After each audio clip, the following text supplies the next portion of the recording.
বুদ্ধি করে কিছু কাজ যদি এগিয়ে রাখা যায় তাহলে এই ছোট দিনেও সব কাজকর্ম শেষ করে নিজের জন্য কিছু সময় বের করা যায়। আসসালামু আলাইকুম, কেমন আছেন সবাই? কাছে এবং দূরে, দেশ এবং দেশের বাইরে যে যেখানে বসে আমার এই ভিডিওটি দেখছেন সবাইকে জানাই আমার প্রাণঢালা ভালোবাসা। আশা করি সবাই অনেক অনেক ভালো আছেন, আমিও অনেক ভালো আছি আলহামদুলিল্লাহ। ইউটিউব হচ্ছে আমার অনেক শখের একটা জায়গা।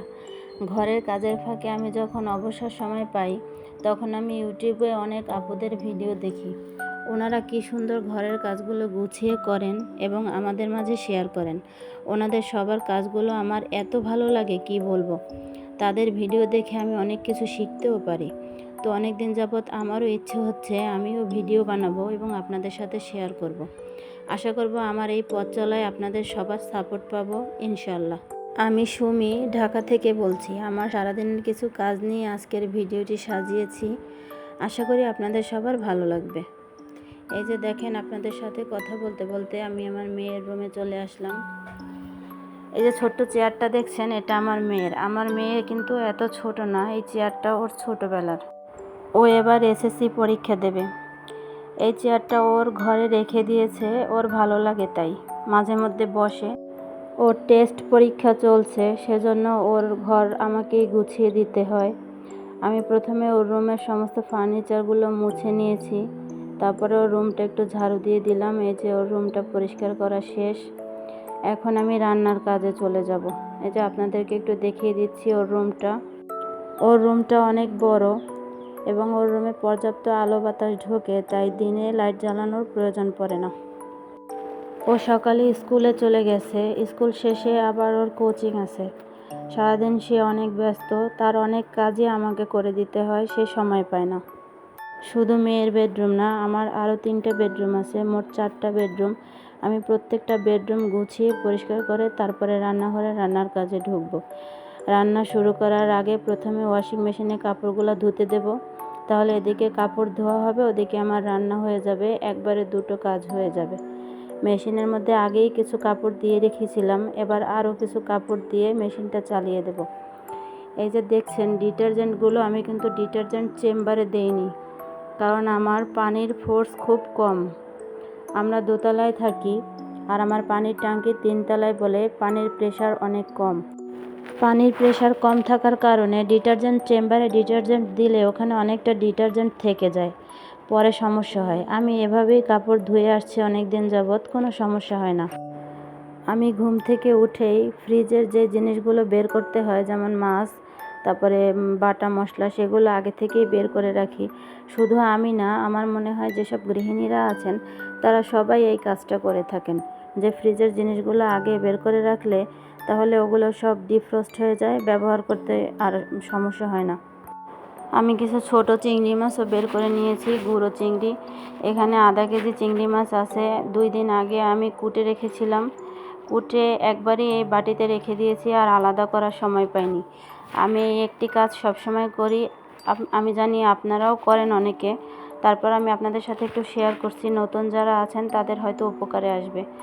আমি এরকম একটা আইস ট্রের মধ্যে চিংড়ি মাছগুলো একটু চেপে চেপে রেখে দেই, রেখে এরকমের আইস কিউব করে রাখি। তাহলে সুবিধা হয় কি, যখন দরকার পড়ে একটা কিউব অথবা 2টা কিউব দিয়ে তরকারি রান্না করে ফেলি। একসাথে মাছ থাকলে তো আবার কাটাকাটি করা লাগে বা অনেকক্ষণ আগে বের করে রাখা লাগে। আর এরকম কিউব করে রাখলে হয় কি, যখন খুশি তখন ব্যবহার করা যায়। আবার সবগুলো মাছ একসাথে বের করে রাখলে মাছগুলো লাল হয়ে যেতে পারে, অনেক সমস্যা হয় আর কি। এভাবে করে রাখলে আমার কাছে অনেক ভালো লাগে, আমি এভাবেই করি। কাজ করতে করতে আপনাদের কাছে একটা অনুরোধ, আমার ভিডিওর কোনো অংশ যদি আপনাদের ভালো লেগে যায়, আর যারা এখন পর্যন্ত আমার ভিডিওটি দেখছেন, একটা লাইক দিয়ে দেবেন প্লিজ। আর আপনারা যারা এ ধরনের লাইফস্টাইল ভিডিও দেখতে পছন্দ করেন তারা আমার চ্যানেলটি সাবস্ক্রাইব করে দিতে পারেন। আর যারা আগে এই কাজটি করেছেন তাদের জন্য রইল দোয়া ও ভালোবাসা। সংসারে এই কাজগুলো করার ফাঁকে বাচ্চাদেরকে স্কুলে দিয়ে আসলাম। বাচ্চাদেরকে স্কুলে আনা নেওয়া আমারই করতে হয়, ওদের স্কুলটা অনেকটা দূরে। স্কুলে দিয়ে আসার পথে আমাদের বাসার পিছনে ছোট্ট একটা বাগান আছে, সেই বাগানে আমার শ্বশুর বিভিন্ন ধরনের শাকসবজি লাগান। তার গাছেই দেখলাম একটা সুন্দর লাউ হয়ে আছে, সেই লাউটা নিয়ে আমি খুশি মনে বাসার দিকে যাচ্ছি। এই লাউ দিয়ে আজকে আমি ২টা রেসিপি করব। একটা হচ্ছে লাউ চিংড়ি, যা আমরা সবাই সবসময় করে থাকি। আর একটা আমি কী রেসিপি করব সেটা আপনারা ভিডিও শেষেই দেখতে পারবেন। এই যে লাউটা নিয়ে বাসায় এসে পড়েছি। লাউটাকে আমি প্রথমেই ভালো করে ছিলে নেব। লাউয়ের খোসাগুলো আমি একটু মোটা মোটা করে ছিলব, যেহেতু লাউয়ের খোসাটাও আজকে আমি ব্যবহার করব। আমি আসলে লাউয়ের খোসা দিয়ে ইলিশ মাছের লেজ দিয়ে একটি ভিন্নধর্মী ভর্তা বানাবো।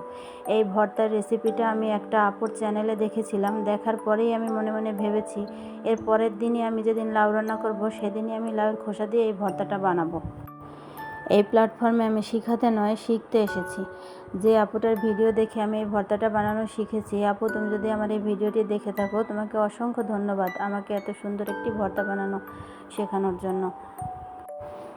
কথা বলতে বলতে আমার লাউটা ছেলা হয়ে গেছে। এই যে আমি লাউয়ের খোসাগুলো একটা বাটিতে আলাদা করে রাখলাম। দেখেন লাউয়ের খোসাগুলো আমি কিন্তু একটু মোটা মোটা করেই কেটেছি। এবার লাউগুলোকে পিস পিস করে কেটে নেব। আমার মা বলতেন একই রান্নায় লাউ 3 ভাবে কাটতে হয়। কিছু লাউ পাতলা, কিছু লাউ মিডিয়াম এবং কিছু লাউ একটু মোটা করে কাটতে হয়। তাহলে রান্নার সময় পাতলাটা একদম গলে যাবে, মিডিয়ামটা একটু আধা ভাঙা থাকবে এবং একটু মোটা করে কাটাগুলো একদম আস্তে আস্তে থাকবে। তাহলে নাকি লাউ রান্না ভালো হয়। এটা একদমই আমার মায়ের নিজস্ব মতামত। আমার রান্না শেখার হাতেখড়ি আমার জায়েদের কাছ থেকে। বিয়ের আগে আমি একদমই রান্না করতে পারতাম না। আমার জায়েরা যখন রান্না করতো তখন আমি তাকিয়ে তাকিয়ে দেখতাম। এভাবেই আমার রান্নার হাতেখড়ি। আমি যে অনেক ভালো রান্না করতে পারি তা না, তবে মোটামুটি পারি এই আর কি। আপনাদের সাথে কথা বলতে বলতে আমার লাউগুলো কাটা শেষ। এবার আমি লাউগুলো ধুয়ে পরিষ্কার করে রান্নায় চলে যাব। নিজেদের গাছের লাউ তো, লাউটা একদম কচি আর তাজা। লাউ চিংড়ি তো একটা কমন রান্না, যে যার মতন করে রান্না করে। আমি আমার মতন করে লাউ চিংড়িটা রান্না করছি। এই যে আমি পাতিলে চিংড়ি মাছ, পেঁয়াজ, রসুন তেলে কিছুক্ষণ টেলে এর মধ্যে হলুদের গুঁড়ি একটু মরিচের গুঁড়ি দিয়ে কতক্ষণ নাড়াচাড়া দিয়ে নিলাম। তারপর এর মধ্যে লাউগুলো দিয়ে দিলাম। মশলার মধ্যে লাউগুলো দিয়ে ভালো করে কষাবো। কতক্ষণ কষানোর পরে দেখবো যে যদি পরিমাণ মতন পানি ওঠে তাহলে আর পানি দেবো না, যদি পানি না ওঠে তাহলে অল্প একটু পানি দেবো। লাউগুলো ঢেকে কিছুক্ষণ রান্না করার পরে দেখলাম যে না, মোটামুটি যতটুকু পানি উঠেছে এই পানিতেই আমার রান্নাটা হয়ে যাবে। আমি একটু লবণটা চেক করে দেখছিলাম লবণটা ঠিক আছে কিনা। আরেকটু মনে হয় লবণ লাগবে, তাই আমি আরেকটু লবণ দিয়ে দিলাম। এভাবে কিছুক্ষণ নাড়াচাড়া করে ঢেকে রান্না করার পরে এই যে আমার লাউ রান্না শেষ। এবার একটু ধনেপাতা দেওয়ার পালা। আমার ঘরে ফ্রেশ ধনেপাতা ছিল না, এজন্য আমার ফ্রোজেন ধনেপাতা ছিল, আমি সেটাই দিয়ে দিলাম আর কি। লাউ আমার তেমন একটা পছন্দ না, কিন্তু লাউ খাওয়া নাকি সুন্নত। আমাদের মহানবী হযরত মুহাম্মদ সাল্লাল্লাহু আলাইহি সাল্লামের প্রিয় খাবার ছিল লাউ। সেটা শোনার পর থেকে এখন আমি একটু একটু লাউ খাই। এবার আমি সেই লাউয়ের খোসার মজাদার ভর্তাটা বানাবো। ভর্তাটা আমি এই ইন্ডাকশন চুলায় সেদ্ধ করবো লাউয়ের খোসাগুলো। সেজন্য আমি চুলাটা একটু ভালো করে ক্লিন করে নিলাম। চুলাটায় গতকালকে রান্না করেছিলাম। রান্না করার পরে যে একটু তেল মশলা ছিটে ছিল সেগুলো আর কালকে পরিষ্কার করিনি। সেজন্য আজকে রান্না করার আগে একটু পরিষ্কার করে নিলাম। এই যে আমি চুলাটা মানে অন করে নিলাম।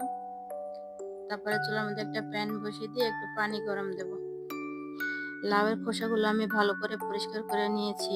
লাউয়ের খোসার মধ্যে আমি কিছু লাউয়ের বিচিও দিয়েছি। লাউটা যখন কুটছিলাম তখন মনে হচ্ছিল ২-১টা বিচি একটু হালকা শক্ত, তো সেগুলো আর ফেলিনি, সেগুলো খোসার সাথে মিশিয়ে দিয়ে দিয়েছি।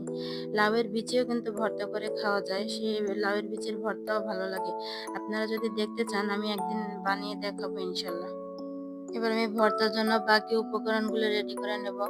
আমার এই ভর্তায় লাগবে ইলিশ মাছের লেজ। আমি 2টো ইলিশ মাছের লেজ সুন্দর করে মচমচে করে ভেজে নিয়েছি। আমার আর লাগবে পেঁয়াজ, রসুন আর শুকনো মরিচ। পেঁয়াজ, রসুন আর শুকনো মরিচ আমি সুন্দর করে সরিষার তেলে ভেজে নিয়েছি। ওই তেলের মধ্যেই আমি সেদ্ধ করে রাখা লাউয়ের খোসা এবং বিচিগুলো অল্প কিছুক্ষণ ভেজে নেব। যেকোনো ভর্তা বেশিরভাগ সময় ব্লেন্ডারেই করা হয়, ব্লেন্ডার জারে অথবা হ্যান্ড ব্লেন্ডারেই করা হয়, কিন্তু এই ভর্তাটা পাটায় বেটেই বানাবো। তো প্রথমেই আমাকে মাছের কাঁটাগুলো বেছে নিতে হবে, সেজন্য আমি মাছগুলোকে প্রথমে একটু থেতলে নিলাম। তারপরে এখন আমি কাঁটাগুলো বেছে নেব। আমার মাছের কাঁটা বাছার মানে অনেক বছরের অভিজ্ঞতা আছে। আমার প্রতিদিনই মাছের কাঁটা বাছতে হয়। তো কেন আমি প্রতিদিনই মানে মাছের কাঁটা কেন বাছি? আমার বাচ্চারা তো বড়, ওদেরকে তো আর মাছ বেছে দিতে হয় না। কিন্তু আমি কার জন্য মাছ বাছি প্রতিদিন সেটা আমি অন্য আরেকদিন অন্য একটা ভিডিওতে শেয়ার করবো ইনশাল্লাহ। মাছের কাঁটাগুলো আমি সুন্দর করে বেছে নিয়েছি। বাছার পরেও ২-১ টা কাঁটা থেকে গিয়েছে। সেগুলো আবার যখন বাছছি কাঁটাগুলো আমি বেছে, বেছে ফেলে দিচ্ছি। তারপরে এর মধ্যে পেঁয়াজ, রসুন আর শুকনা মরিচ যে তেলে রেখেছিলাম সেগুলো দিয়ে আবার কতক্ষণ সুন্দর মিহি করে বেটে নেব। এই প্ল্যাটফর্মে আমি একদমই নতুন। এটাই আমার ১ম লং ভিডিও। আমার ভিডিও সম্পর্কে আপনাদের কোনো মতামত অথবা পরামর্শ যদি থাকে কমেন্টে বলে যাবেন এবং আমার ভিডিওর কোনো অংশ যদি আপনাদের ভালো লাগে একটা কমেন্ট করে যাবেন প্লিজ। আপনাদের কমেন্টে আমি অনেক উৎসাহ পাবো। এই পর্যায়ে সেদ্ধ করে রাখা লাউয়ের খোসাগুলো দিয়ে ভালো করে বেটে নিলেই তৈরি হয়ে যাবে মজাদার ইলিশ মাছের লেজ দিয়ে লাউয়ের খোসার ভর্তা। এই যে আমার লাউয়ের খোসার ভর্তা একদম রেডি। ভর্তাটা অনেক মজা হয়েছে। আপনারা ট্রাই করে দেখবেন, ইনশাল্লাহ নিরাশ হবেন না। ভর্তাটার স্বাদ এক কথায় অসাধারণ। এখন বাজে রাত ১০টা। আমি দুপুরের পরে আর ক্যামেরা অন করিনি। সবার আব্বু অফিস থেকে বাসায় আসার সময় কিছু মাছ নিয়ে এসেছে। মাছগুলো আমি আর সবার আব্বু দুজনে মিলেই কেটেছি। একবারে অনেক মাছ আনলে সবার আব্বু আমাকে মাছ কাটায় অনেক সাহায্য করে। মাছগুলো কেটে ধুয়ে পরিষ্কার করে এখন ফ্রিজে রাখবো। সে ৪ ধরনের মাছ এনেছে: শোল মাছ, কই মাছ, ইলিশ মাছ এবং তেলাপিয়া মাছ। মাছগুলো কেটে ধুয়ে পরিষ্কার করা শেষ। মাছগুলো আমি আস্তে আস্তেই রেখেছি। আমার মাছ এভাবে আস্তে আস্তে রাখলেই ভালো লাগে। যেদিন যেটা খাবো সেদিন সেটা কেটে কেটে খাবো আর কি। মাছ এভাবে আস্ত ফ্রিজে রাখলে অনেকদিন রেখে খাওয়া যায়, স্বাদ নষ্ট হয় না। মাছ কাটাকাটি শেষ, ফ্রিজে রাখা শেষ। এবার রান্নাঘরটা ভালোভাবে পরিষ্কার করে নিলাম। আজকের ভিডিওটি এই পর্যন্তই। সবাই ভালো থাকবেন। আল্লাহ হাফেজ।